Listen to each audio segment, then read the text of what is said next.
this is Cecilia from Tarot by Cecilia, and today is Friday, May 29th, 2020. The tarot card for today is the Four of Cups from the Light Seers Tarot by artist Chris Ann Donnelly. You know, I'm surprised we really haven't seen this a whole lot more over these last few months because, you know, it's our boredom card. Like, I am bored out of my mind. And, you know, for the most part, I think most of us have managed to keep ourselves occupied for, you know, these last few months. I, for one, am never bored. But I do admit that occasionally the status quo becomes all too familiar. That same old, you know, like you feel like you're in a rut kind of thing. And this leads one to assessment, contemplation, even meditation in some cases. You know, asking yourself, what is it about your life that you need to change? What belongs and what doesn't? We are in eclipse season. This is actually our second eclipse season of this year. It's one of the most powerful ones we've had in a very long time. It kicks off the Gemini-Sagittarius cycle. All right, so we're getting in eclipse territory here. We've already entered the season, and we're only days away from our first eclipse, which will be a lunar eclipse in Sagittarius, followed by a solar in Cancer and a lunar in Capricorn, which will finish up that series. And no doubt many of you have found yourselves with plenty of time to think about what you'd like to change in your life. You know, whether you feel you have the power to or you don't, you know, what just isn't working for you, right?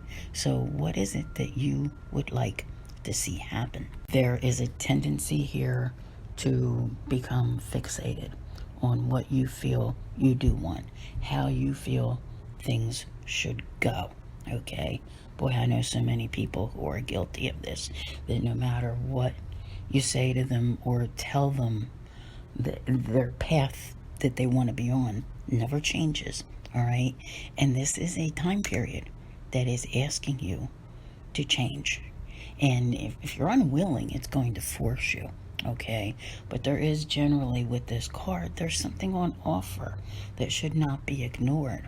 And the question is whether or not you're paying attention, okay?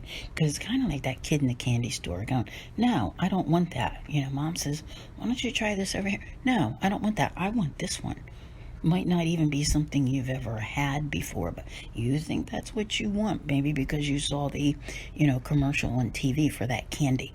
You know what I'm saying? It's like it's an emphatic feeling that, like, this is what I want over here, and probably missing out on something that is really, really good. Because after all, moms usually do know best.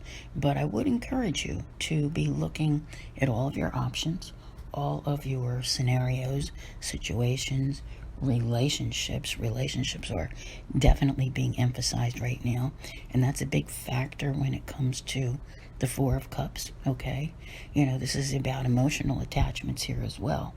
And we have just seen Mercury enter Cancer, where it's going to retrograde. So I mentioned retrograde, right? I mentioned eclipses, plus a Cancer eclipse. So lots of emotion attached here. And remember that, okay? Because some of these feelings run really, really deep.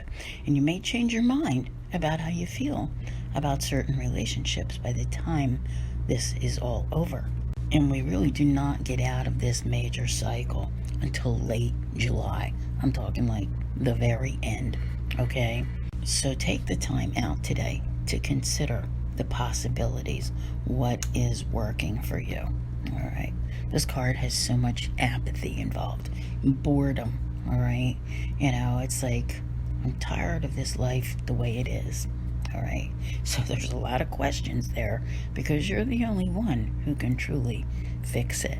Now, we are coming up on June, which is going to be a huge month with all the retrogrades and the eclipses. So I encourage you to hop on over to Podbean if you haven't downloaded the Podbean app yet, and listen to my June Love and Finance over there. It's actually one of my subscription videos, but it is available this month through Podbean or your favorite podcast provider. So I want to thank you all very much for being here. I'll see you here again tomorrow. And as always, have a great day.